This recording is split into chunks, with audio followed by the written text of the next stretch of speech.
கர்த்தரும் இரட்சகருமாகிய இயேசு கிறிஸ்துவின் நாமத்தினாலே யாவருக்கும் வாழ்த்தலை தெரிவித்துக் கொள்கிறேன்.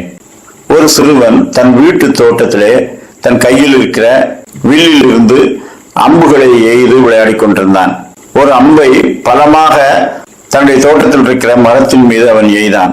அது நேராக சென்று அங்கே அமர்ந்து கொண்டிருந்த ஒரு கிளியின் மீது பட்டு அந்த கிளி வேதனையோடு கீழே விழுந்து விட்டது. அது துடித்து சத்தமிடுவதைக் கண்டு அவனுடைய தகப்பனார் ஓடி வந்து பார்த்தார். இவன் தெரியாமல் எய்த அம்பு அதன் மீது பட்டு அது உயிருக்கு போராடி கொண்டிருந்தது. அதை காப்பாற்ற முயற்சி செய்தார். ஆனால் முடியவில்லை, அது இறந்து விட்டது.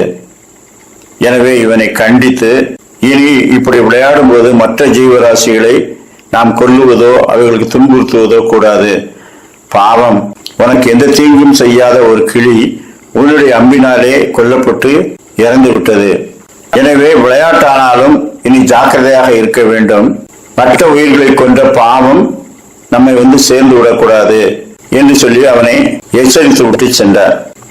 அவன் அப்படியே அமைதியாகி விட்டான்.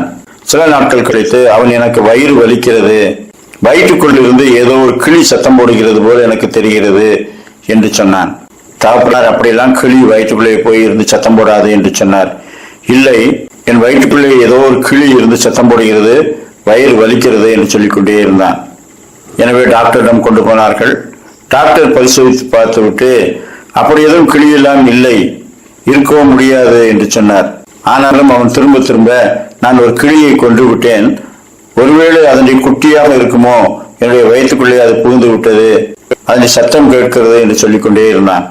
டாக்டர் சொல்லி பார்த்து விட்டு கடைசியாக அவனுடைய மனப்பிரமையை போக்குவதற்காக தன்னுடைய நண்பரான மனோதத்துவ டாக்டர் ஒருவரை அழைத்தார்.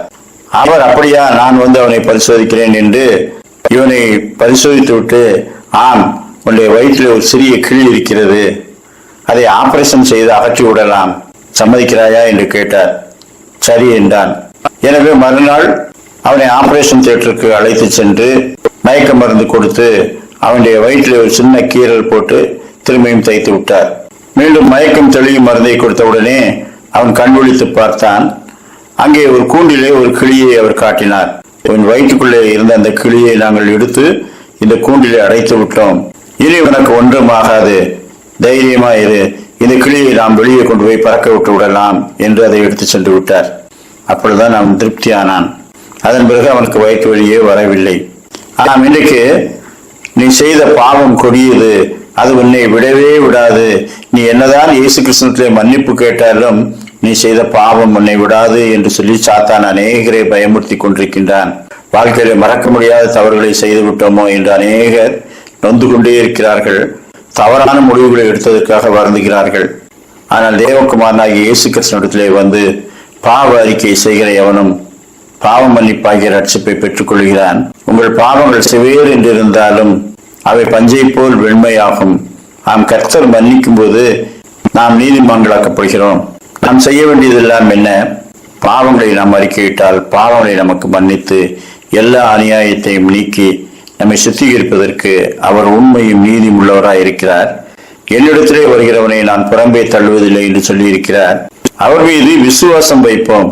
அநேக சமயங்களில் ரட்சிப்பை பெற்றவர்களுக்கும் கூட கடந்த காலத்திலே நடந்த சில காரியங்களை நினைத்து அவர்கள் மனம் வருந்தும்படிக்கு சாத்தான் தோண்டிக்கொண்டே இருப்பான். கர்த்தராலே மன்னிக்கப்பட முடியாத குற்றம் எதுவும் இல்லை. எனவே நாம் மறுபடியும் பிறந்த அனுபவத்தை பெற்றுக் கொண்டிருக்கும் போது எல்லாம் புதிதாயின. கலாத்தியர் 1:4. அவர் நம்மை இப்போதிருக்கிற பொல்லாத பிரபஞ்சத்தில் நின்று விடுவிக்கும்படி நம்முடைய பாவங்களுக்காக தம்மை தாமே ஒப்பு கொடுத்தார். அதை விசுவாசிப்போம். அவரை விசுவாசிக்கிறவன் ஆக்கினைக்குள்ளாக தீர்க்கப்படான். அப்படிப்பட்ட சிந்தனைகளை கர்த்தர் தாமே நமக்கு தந்தருள்வாராக. ஆமேன்.